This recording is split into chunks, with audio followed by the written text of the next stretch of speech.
Hi, I'm Amy Porter, and this is my podcast. Hi, guys. My mission is to show people how to empower themselves through music, business, and media. I try to see as clearly as possible how I can help. I showcase the music that I've played and the people I've met along the way. I'm a wife and a stepmom. You might know me as a professor, a performer, a producer, a publisher, a recording artist. I'm the founder of a couple of nonprofits. Welcome in to my PorterFlute pod.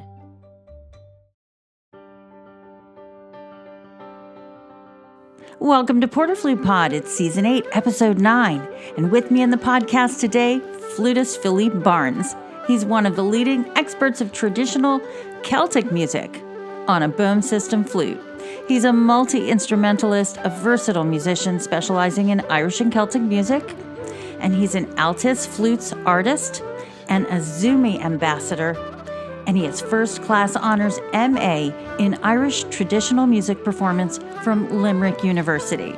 So he's also an accomplished classical performer.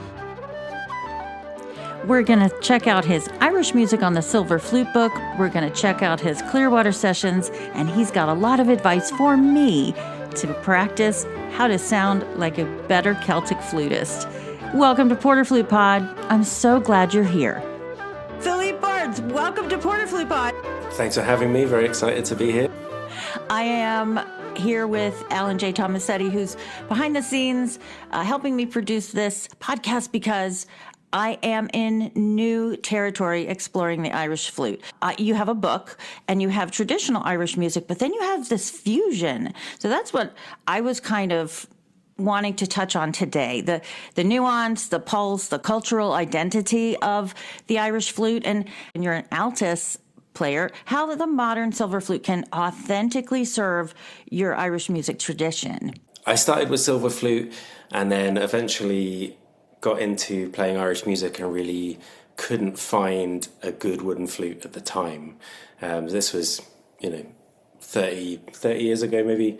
And it was not something that I had access to getting or knew how to go about getting a decent wooden flute. I started trying to play the music on my boom system flute and adapting all the stuff I was hearing, all the folkwork summer schools and listening to all the kind of trad albums and wanting to do all that stuff, and still couldn't get a decent wooden flute until I went to Limerick University to do my master's in 2007.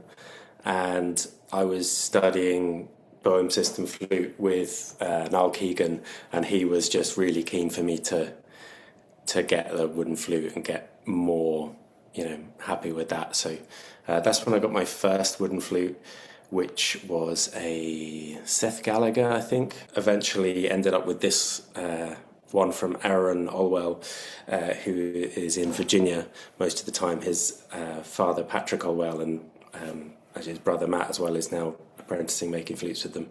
Before getting to this one, I went through loads of different wooden flutes trying to work out what was the right one for me. And it's that difficult balance of, is it not right for me because I don't know how to play it properly, or is it because it's not good enough, or is it not the sound that I'm looking for? And if you're just starting out trying them, it can be hard to know. Like, you look at players you really love, like, so a big Matt Malloy fan, Mike McGoldrick, Brian Finnegan, or he mainly plays whistle, but great flute player too, Jean-Michel Villon, and like looking at, so what flute do they play? Maybe the reason they sound so good is because they're playing that flute. And mostly they sound that good because they're who they are, and it's just kind of an accident which flute they're playing, but you can hear the kind of differences between them. What I've settled on is a Pratten style, and the Pratten normally has like a one-piece middle, and it's a louder flute with bigger holes, so you get more volume, as opposed to the two other main types you get, the Rudel and Rose, which should be a smaller bore, smaller holes, maybe a more like refined, sweeter sound, and actually what a lot of my favourite flute players play on. Really like where you're playing, how much volume do you need, how much cut do you need, what kind of style of sound do you like? you get players like Hammy Hamilton and Conor Grada playing really big board flutes with big holes that take loads of breath, but the result is a really powerful rhythmic sound. And people like Orla McAuliffe, a very good friend of mine here in London, she was 23 times All-Ireland champion of flutes and whistles and all kinds of other stuff. I probably got the numbers wrong, but and she plays a Hammy Hamilton flute, which has a really big bore and has this massive, incredible sound. And I had the same flute as her for a bit, but I just felt like I couldn't kind of drive it properly, and I always felt like I sounded like a sort of poor imitation of her. But I loved the tone. There's some videos on my YouTube of me playing. Is this kind of the same as if I was to say, I would like to try a Louis lot, but really keep it for when I'm playing Mozart and the early classics, Beethoven Serenade, for instance. I played a Louis lot for Beethoven Serenade, and it was just stunning. You know, flute players always want something different, and they want maybe a different flute to do a different job, or people started making flutes that were louder, so you have people going, oh, well, I want to be really loud as well. It's that kind of balance between volume and control, and like having a really interesting tone that you can shape. I feel like that starts to disappear as the flute gets louder and more projecting. There's always going to be a trade-off between the things. The Altus Flute, I originally particularly liked that it was based on the old French flutes, and my old 1607 was quite a small bore, and it felt like I could get all those kind of tonal nuances that I wanted to copy the wooden flute sounds much easier from this flute. One of my friends was playing an American flute that was like incredibly loud, and it made it sound amazing. But it just didn't feel right for me. I guess it's also hard to know whether it doesn't feel right for you because you haven't spent 10 years playing that style of. So I'm going to use some words. I wash my air across the lip plate. I pretend I'm drawing a bow. I make the aperture small and blow slower. So that's kind of what I would do for Baroque music. Let's say I go downstairs and get my flute out after this interview. What am I going to do? What am I going to do with my airstream and my vibrato and my whole attitude? How am I going to do that? How do you do that? Vibrato is an easy one. We just smooth that out. We've got other things we're going to replace that with. And I'm not, with any of these things, I'm not saying absolutely never. I'm saying generally for taste, it would be my preference. So instead of, tell me if that sounding all right, coming out too loud or anything. We're going to have a nice, just kind of nice even sound. And pull back in a way. I feel like you didn't blow so fast. Probably the way I would describe the air is more like when you put your finger over the end of a garden hose and it makes the water kind of go like a flat stream. I'd be looking to make it quite a flat, wide airstream. Especially when we get to like the low D to get that kind of rich sound.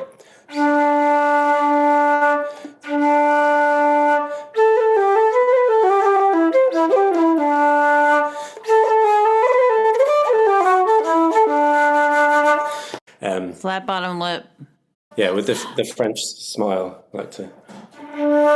My British mother gave me wonderful wrinkles for the flute. I always tell people I would never get rid of these, right? Because then you got your flat bottom lip. Now you're taking the sound and you're putting a cap on it and then lying it kind of low and slow and just like going. Now let's talk about technique. Like your fingers are super, like they're low to the keys, right? You're not trying to be exact. You're jamming. What looks like a really relaxed kind of finger spacing is actually it's making them deliberately less effective, because when we do a really good hand position, there's a reason, right? So we can play stuff fast with as little effort as possible. But what I'm trying to do here is make it less effective, so I have more control. Because if the movement is from here to here, as opposed to here to here, Do you see what I mean? By making the lever bigger, and it makes a tiny, tiny bit of a difference, but it gives you a different feel the way the fingers move. In my head, I found when I was writing out the book that there was a load of stuff that I was doing with my fingers which wasn't making any difference to the to like, especially like an ornament or something. I'd be like, something's going on over there. No, that's not doing anything. It's just. Wrote a book about it. Is this all in the book? You know, the brain dump of everything you know? I mean, I keep thinking of new stuff that I'd like to add to it. But for me, it's a real good starting point that quickly covers all of the things and it's not like a 500-page massive tome. It kind of gives you each ornament a couple of tunes to practice it in. So we talk about when we take out that vibrato, we want to replace it with some character. We're going to use feathering, which I'll show you what it is that I'm trying to copy.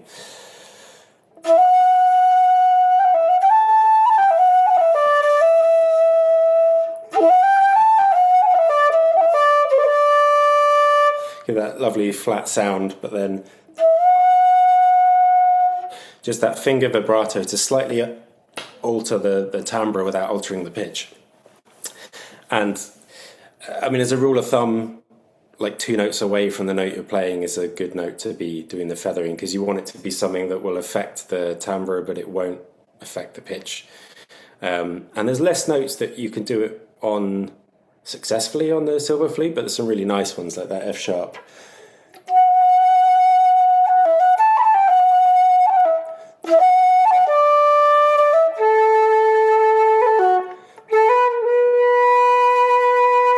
Yeah, it just kind of gives those notes to it a character. It's Irish flattement. We thought there was no vibrato. But I find that that's a little bit of the spell, right, that vibrato brings. You were doing all that on long notes. So let's get a little bit more technical, since we have a technical audience.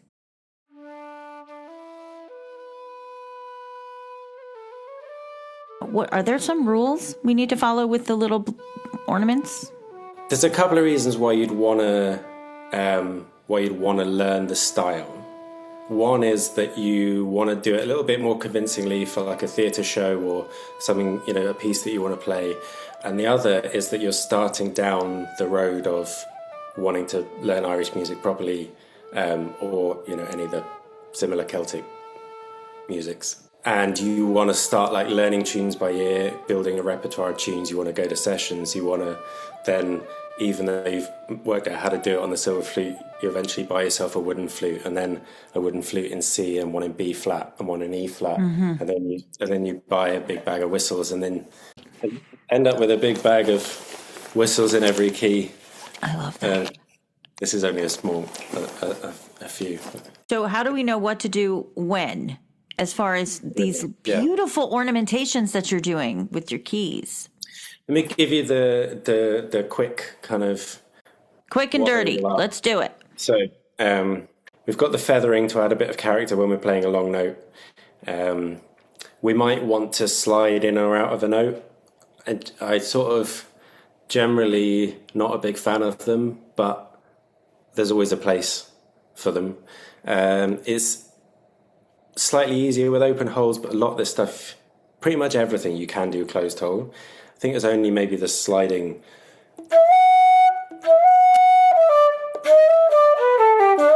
Like maybe going from like D to E is quite easy to slide the finger off, and F sharp, E to F sharp.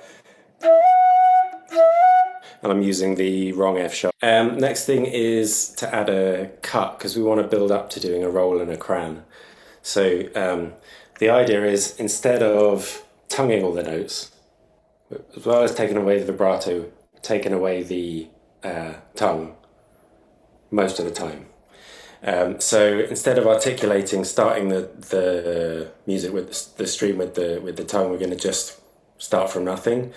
So it's not really I'll talk about the glottal stops and stuff in a minute. But once we start the stream, so there's no hard tongue terse sound on the front, and once we've started, we're using our fingers to articulate, not the tongue. So if I'm playing like this tune,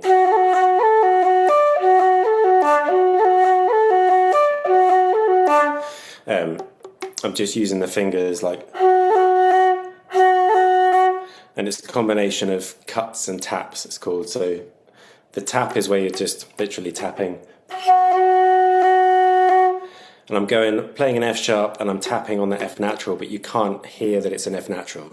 You just hear that little blip in the sound, because all the ornamentation is supposed to be rhythmic, not melodic. So whereas we might have, in classical music, you want to hear the note. It's there, you know. Exactly. There's some lifting of phrases. There's dance rhythms. Can you explain maybe some dance rhythms that I might not know, that I might want to learn? Okay, so there's a few main ones. First one is reels 4/4. Just a.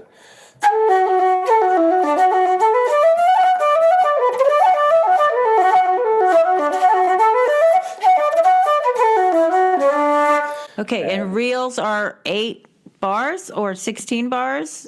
So you'd have an A part, usually an A part and a B part. A part is 8 bars repeated. B part is 8 bars repeated. Thank you. And you get 3-part reels, 4-part, 5-part as well. But the standard is those 8 bars repeated, 8 bars repeated. And usually they're made up of a lot of the same kind of melodic cells. So if you learn a bit of it, you've already learned quite a lot of it. Other types, okay, so jigs is the next one, like a 6/8 jig.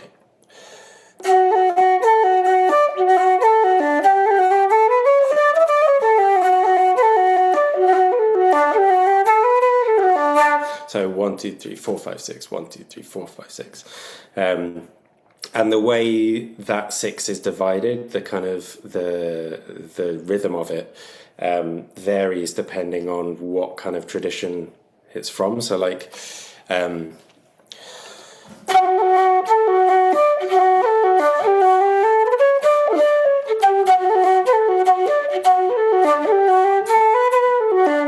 can hear it's not just da da da da da da. It's like da da da da da da da da da. So it's like slightly delayed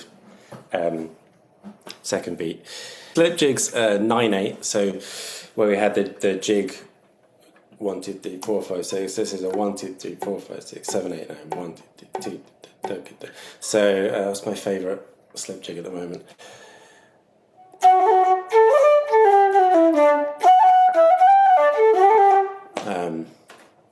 It's my brain.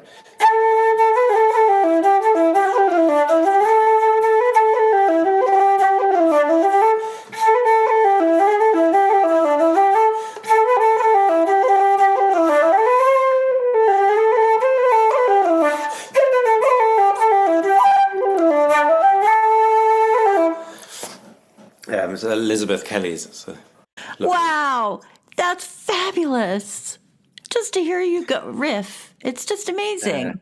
I find because I mostly for sessions in London, like there's sessions all the time, and we go to any when we have free time. We run a couple, but a lot of the time I end up going to play guitar because there's not enough backers around who want to come and do the sessions, and my wife plays fiddle, so I'm like, well, we can go together and I'll play guitar, and if someone else turns up with a guitar, then I can switch to flute. Can you talk about this Irish vocabulary that you have? You've talked about crans, and I was like, that's not a cranberry. Okay, so the rolls and the crans, like a cranny you do on the bottom. So the Irish pipes, where am I going with this? The Irish pipes, or like a whistle, if you've got D as your lowest note, so you've only got the 6 holes and then nothing below it, same on the pipes, you can do the rolls everywhere.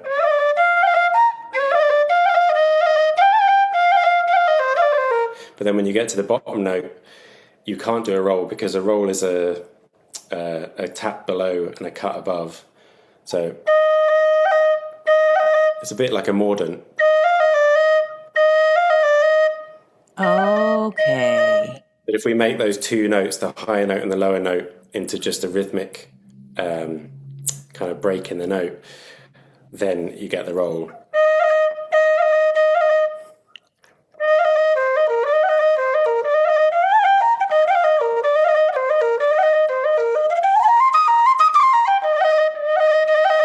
It's a really nice kind of thing to do with like a crotchet or a dotted crotchet kind of worth of. When you get to the bottom note, you don't have a note below it, so you put both cuts above it, so you get. Got it. Now there's different versions of the cran which have lots of notes in, because I think originally when I was taught it, I was only doing it as those two.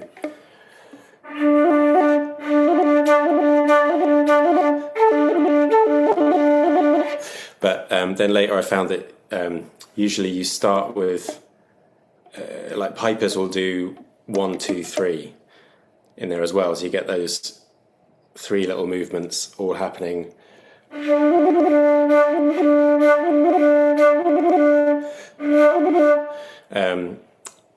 And then you might add the G before and after it to make it even longer. So.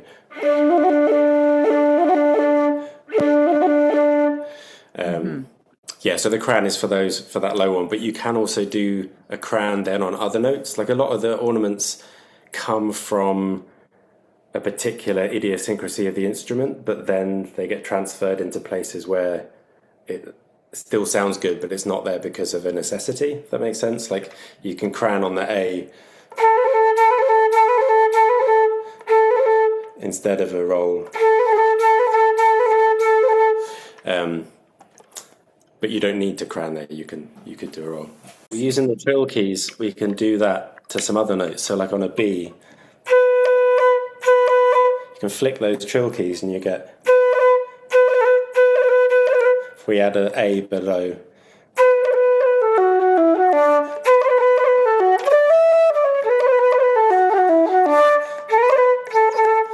Wow.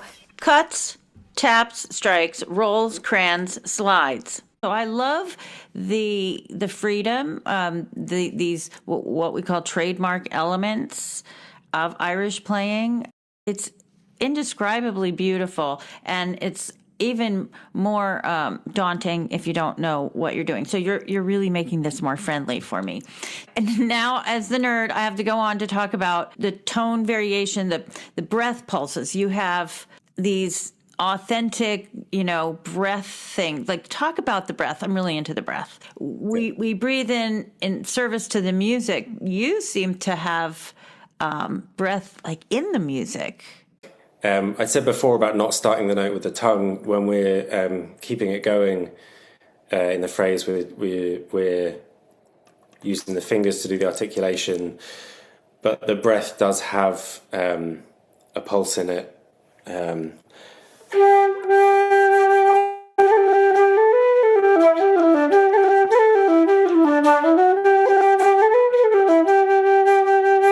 So what I hear you doing is you're holding the air in your mouth. So I would take this enormous phrase with my entire torso and I'd hold it in, right? And I would gear it in the efficiency. It doesn't seem like efficiency is highly on your radar. In fact, you're kind of like puffing your cheeks. Is that what we're aiming for? With just enough air to kind of get through these 8 bars and 8 bars? If you were to tank up, right? Tank up right now. Ready? Tank up. Take the biggest breath of your life. I'm going to play the opening of the Ibera Concerto, but play your Irish music. I don't think it's going to work. Try it. I think I'd.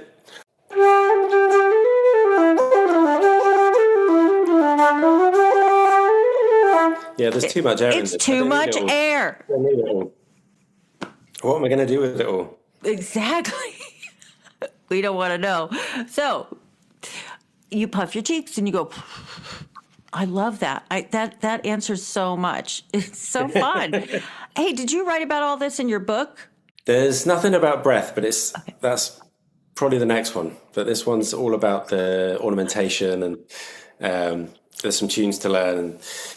and I think it's a good start for people. I mean, a lot of people have asked for videos, and there aren't any specifically with the book, but I do have a Patreon which has video lessons for the whole book. And I think it's quite cheap, and you can just subscribe for a bit and stop whenever you like and stuff. I don't have any space for students at the moment, but which might change at some point. But then the Patreon's a good way for people to get a bit of the, find a bit of the magic. But start to play trad, like there's a lot of start learning music by ear, getting more repertoire going. Like I think it is really good to learn by ear, and it seems really daunting at first, but it's like anything. If you do it bit by bit, it can be a really valuable thing later on. And I mean, definitely, there's a lot of good resources that are written out, so it's really handy to be able to read music. And like I have so many friends who have come from the other side of it, where they play trad, can't read music at all, and I'm just blown away that they can't.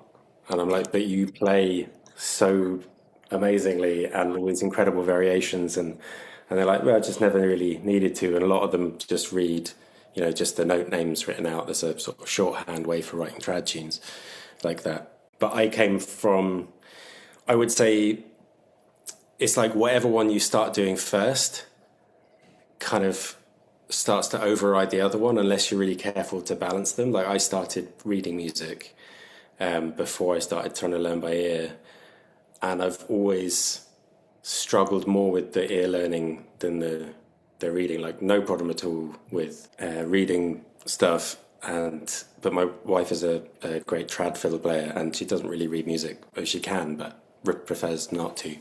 But she could pick something up a million times quicker than I could at a session. You said it best and really made me take a breath. You said, it's what we're used to growing up with, whether we learned this is the dot on the line, or this is the feel, this is the ease, this is not so much this is the pitch. Now, what makes me want to judge the person who has no musical training, and who am I mean, it's half of me wants to walk up and go, hey, okay, did you know that that's an A, or do you want to know where middle C is? But it is not my place, because that person's going to look at me like, no, I don't want to know where a middle C is. I mean, I think we all have to check ourselves when we start judging, oh, well, that person didn't start, reading music. I used to say, hey, Dad, that doorbell's a B flat.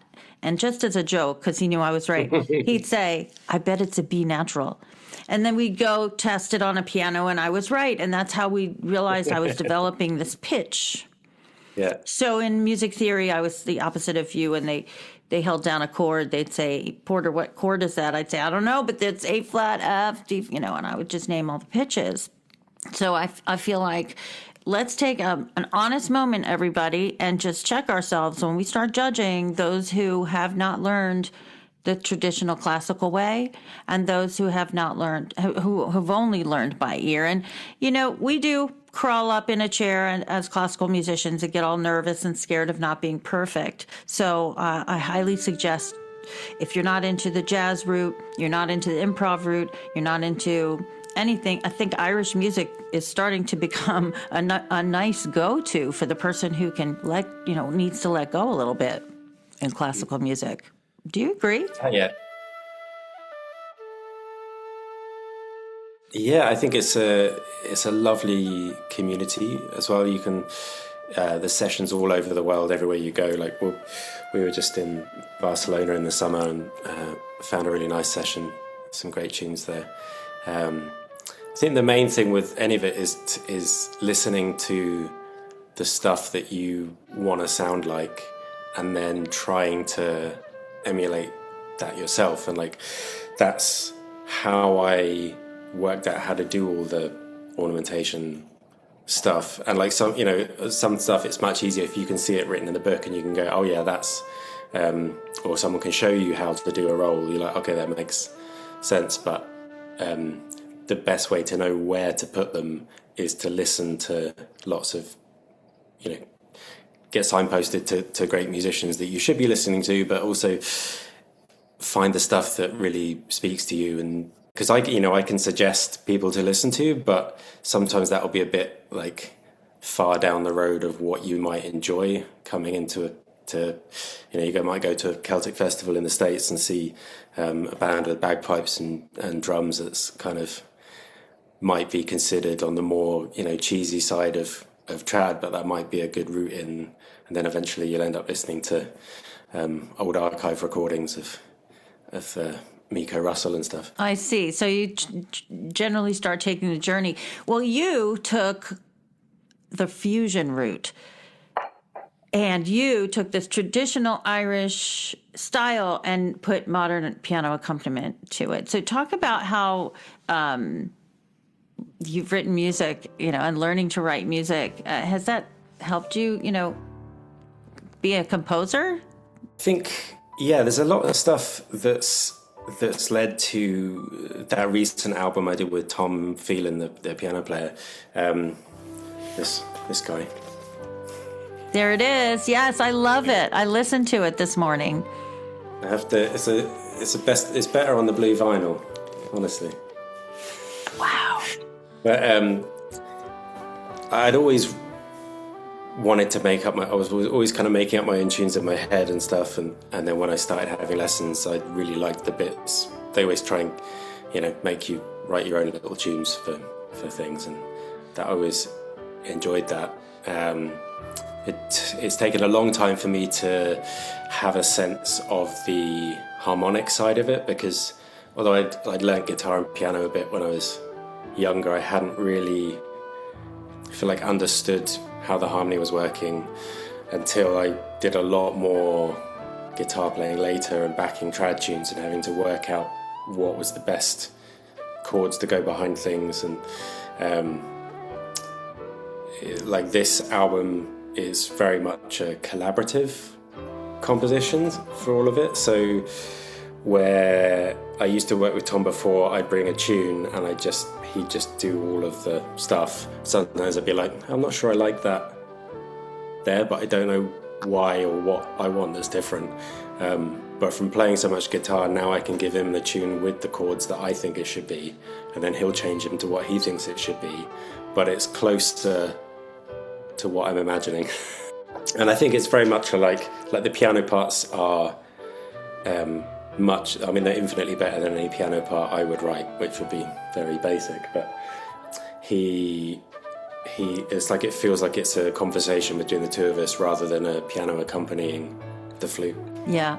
Is this one of your most meaningful projects so far? I think so, yeah. I felt like we finally got the flute sound right as well in the studio. Obviously I've spent years doing home recordings and trying to get the best mics and set up for all of that. I do a lot of kind of remote recordings for people, so was trying to get that kind of absolutely perfect flute sound that I'm really happy with. And then doing gigs when people mic you up with the flute and you're like, this is the wrong mic, this doesn't sound good, you can't hear the flute player. Or if I'm going to watch a flute performance somewhere and I'm like, sometimes you just where I want to stand is right next to the guy, right next to whoever's playing. I want to be able to hear what they're hearing, and because so much of the kind of nuance of the flute gets lost in the acoustic and the distance between you and the player. So we really kind of used a big ribbon and a condenser to get real up and close and try and get all the kind of breath sound that it's a real part of the... There it is. That's going to be in volume 2. The breath sound. Yeah. It's written for this gap that you're trying to fill. Yeah, it's aimed squarely at classical flute players who want to start exploring a different genre, whether that's Irish music or a lot of other stuff is going to use similar techniques. And I think a lot of the Ian Clarke's pieces and a lot of the modern repertoire has a lot of things going on to shape the sound in a different way to we used to. And when I was trying to work out how to do all this stuff 20 years ago, it wasn't the same. There wasn't the same explosion of like incredible writing for kind of modern flutes.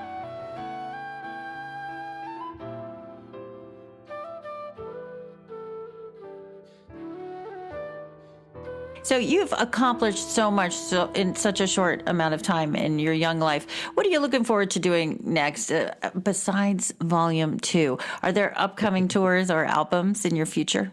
I'm doing a lot for a computer game at the moment, Genshin Impact, I think it's called. It's a big Chinese game. Doing loads of like Irish pipes and wooden flutes and whistles. It's a lot of music. Which is brilliant that computer games are getting real orchestras and real musicians, because they had the London Symphony, I think, doing the orchestral parts. So you're sitting and recording where for hours? And is this one of those things where you get to send it in? It's a mix, as I do a lot of stuff remotely, which I like because I can spend as much time as I like on something, even if I don't have to. Correct. I can just be wearing my sweatpants Yes. and, making coffee whenever I like. But a lot of that one's been done in a studio here in London. So it's a real mix. I had my first request to do recording with the software where they control the session at the same time. I can't remember what it's called, but then you're on video call whilst you're recording at home, and they're getting the sound in real time between the interface. I'm like, well, this, in some ways, I'm like, yeah, that's great, because then it's definitely done in the time window. You get real-time feedback about whether they like what you're doing, because a lot of times people, they want a real musician, but they don't want it to sound different to the demo that they already have. Okay, that makes no sense to me. Sorry, does it make a whole lot of sense to you? I want to sound like my MIDI. I want to sound like my MIDI track. Yeah, I saw a drummer posted something about it the other day, and I was in the studio last week, and I played what I've really felt like was the most expressive thing I'd ever played in my life, and I thought, I'm really pleased with that. They're going to love this. And they were like, could you play it exactly like the score? Okay. So you take that you love, and you just make a record over it. Like, just riff on it. Have a session on that. 8 bars that you wrote. I think I've always loved the use of the flute in different kinds of music. Like, the reason I got into playing Irish music, because I'd heard James Galway and the Chieftains. Yeah. The flute player in the Chieftains, Matt Malloy, is an absolute legend of flute playing. But I'd been into the record stores, and before I knew who he was, I didn't know his albums were flute playing, because at the time it was just the ones with his face on. And they had, like the Mike McGoldrick album had a flute on the cover. So I was like, well, that's flute. I'll definitely get that. It wasn't as easy to look stuff up or, find stuff out. So it was a while before I realised that Matt Malloy album was flute. But It's so great to mention Sir James Galway in all this, because we all wouldn't be here without him and his love and his influence.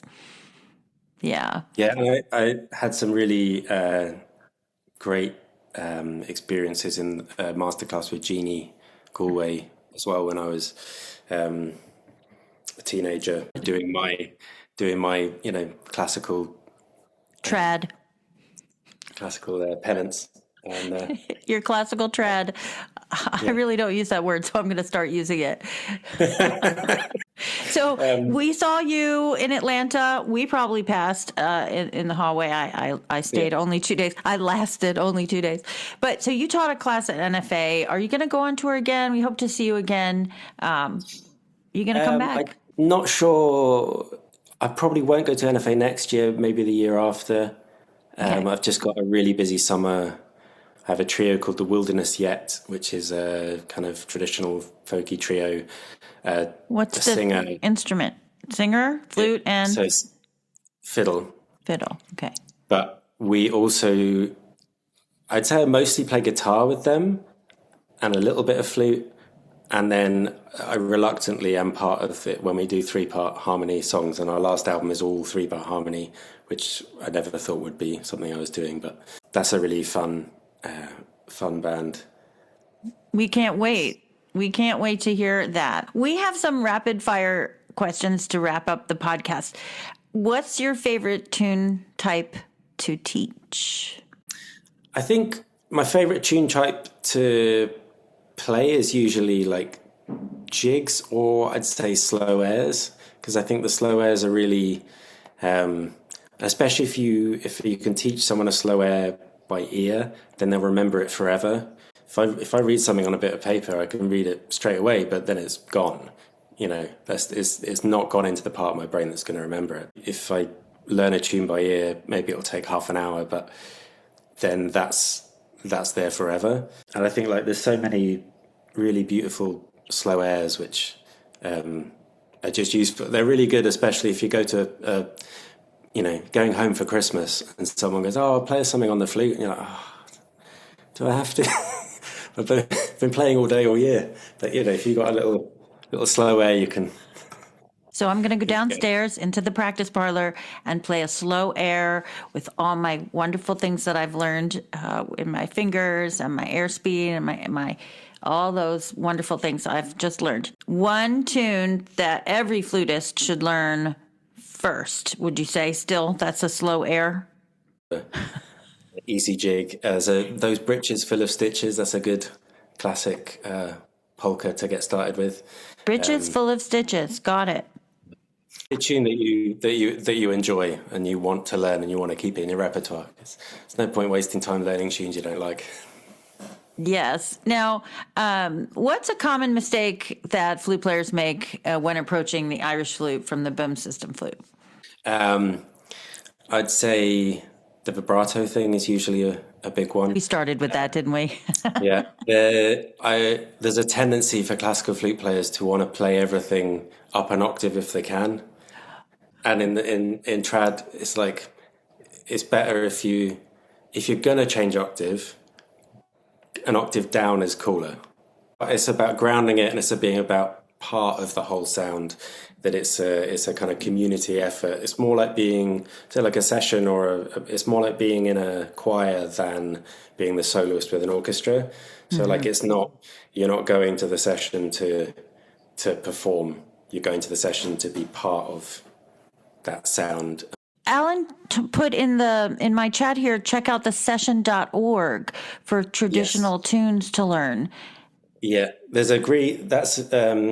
have lists of like the most commonly requested tunes as well. So that's a really good way to start with, let someone else do the work for you and decide which are the tunes you should learn first. Yeah, the session.org is great. Also, there's an app called TunePal that you can use to record a tune that someone's playing, and it will tell you what the tune is and give you the dots. And I've seen people use that at sessions to see a tune and then join in. Now, some sessions have rules about no iPads. Some sessions are like super fine with people having music and iPads, and it's about keeping it enjoyable for everyone that's there. It's not about. I think people often think that some sessions are exclusionary, but really it's about, they're all inclusive, but they can't cater to everybody. Like you wouldn't go and sit down with a symphony orchestra if you weren't capable of doing it, and you'd know whether you were at the level to sit in with whatever was happening. But having said that, like most people are very happy for you to come and play a tune in a session or come and pick up some tunes, even if you're really new to it. Like people love that other people want to learn the music, and you might go to your local session and just listen a few times. You might go and ask them if there's any tunes they'd recommend you to learn, or maybe learn a set of tunes you can play yourself. You don't have to lead a set of tunes if you go to a session. Like people will often say, hey, do you want to start a set of tunes? And it's totally fine to say, oh, not today, maybe next time.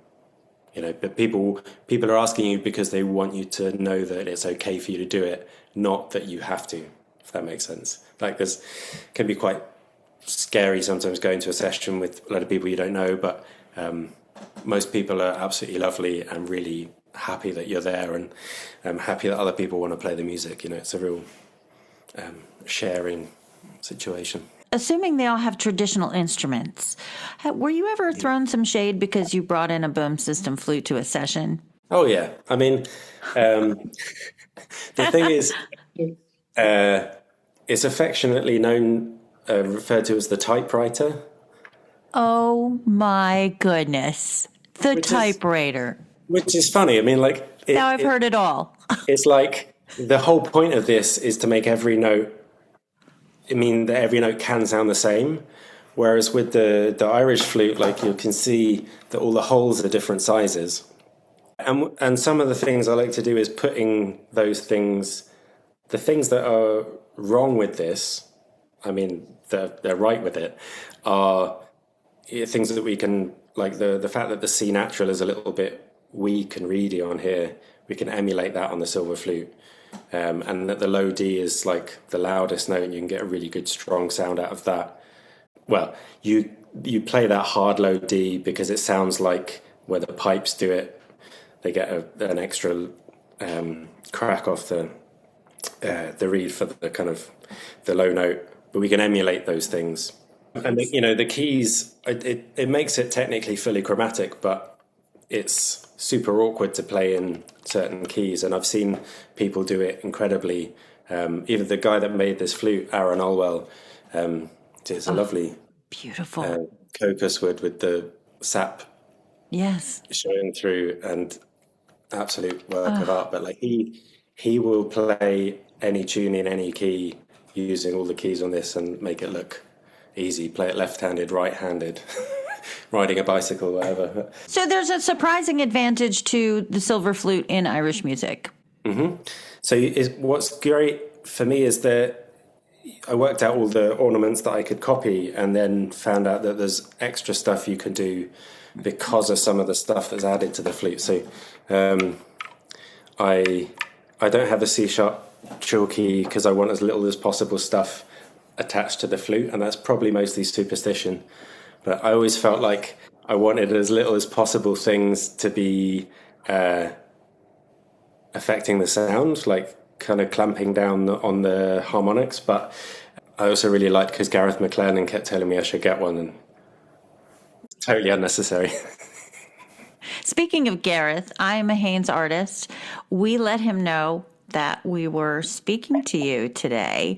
Not only does he say hello, but he's just really, really proud of you for transcribing your music so that others can have the joy of playing it. Well, it took Gareth and I both auditioned at the Royal Northern the same year. And everyone else was sitting around looking terrified, and Gareth came up to me and said, do you want to go and play some duets or something, because this is boring. And we went and played duets for a couple of hours, and I think he was mostly just sussing out whether I was going to be competition for him. Yes, he was. Because he was like, so, how's your 3-octave scales? But we've been friends ever since, and he kept saying to me, I really love that piece on your Madrid Sessions album. I want to play it. Can you send me the music? And I was like, well, I haven't written it out. I guess I could. And it took about 10 years for me to finally getting around to writing out the flute part, getting Tom to write out the piano part. That kind of snowballed into me doing more of those pieces for flute and piano, which gives, to give people something that's, I feel like they're modern, they've got interesting piano parts, but they're also very melodic. I wrote it to play it myself, so I don't know. I think they're nice pieces for people. Well, they're getting a lot of respect in the folk and Irish flute and flute world, and it's just wonderful. I know what that feels like, the 10-year wait. Just be patient, everybody. My trio Verado will have the these sessions that we jam on, people say, "Can I get your arrangement?" And I look at my guitarist, and he, when do we have the time? So hopefully, I know we'll publish our music, our trio music editions. So, what's your next project? An album? And then I'm working on a new kind of bigger fusion project. We did a couple of test videos with the band a few years ago, and I'm just gradually getting around to finishing all of that. And I'm practicing the pipes as my main job at the moment. Okay. Because the Irish pipes, because I've been doing it quite a lot, but. Well, I have had such a great time getting to know you. Can you tell us where we can get your book? So the best places are Flute World in the US and Just Flutes in the UK and Europe. The places you can come to my website as well. So philippebarnes.com, and I'm on Instagram. Those are the kind of places I regularly post stuff, and I have the Patreon with the videos up. Philippe Barnes, it has been my pleasure to host you in PorterFlute Pod, and I hope to meet you in person one day, and I'm going to get your book, and I'm going to send you mine, and this has just been so inspirational. And thank you, Alan J. Tomasetti, for helping produce the episode. Thank you.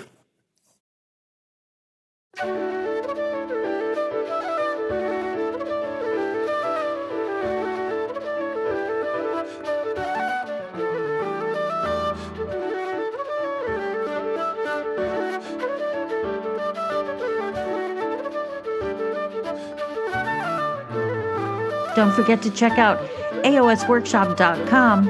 Our story is always unfolding. Thanks for being in PorterFlute Pod. I'm so grateful for you.